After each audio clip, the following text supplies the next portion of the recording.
21/12/2022 నాడు మొదలుపెట్టి 10/4/2023 4 నెలలు పట్టింది అధ్యక్ష.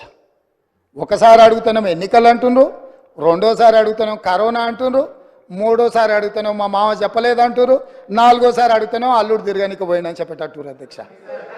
ఎట్లా అధ్యక్ష?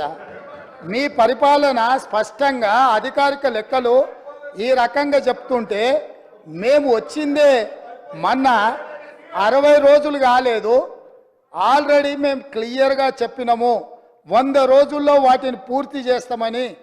అయినా అప్పుడే రైతు బంధు ఇవ్వలేదు అని గగ్గోలు పెట్టి రైతులను రెచ్చగొట్టాలన్న ప్రయత్నం చేస్తే రైతులేమన్నా అమాయకుల అధ్యక్ష? వాళ్ళకి తెలీదా ఎవరి చిత్తశుద్ధి ఏంది, ఎవరి ఆలోచన ఏంది, ఎవరు ఏం చేస్తుండ్రో, ఎవరు ఏ రకంగా వ్యవహరిస్తుండ్రో తెలీదా అధ్యక్ష?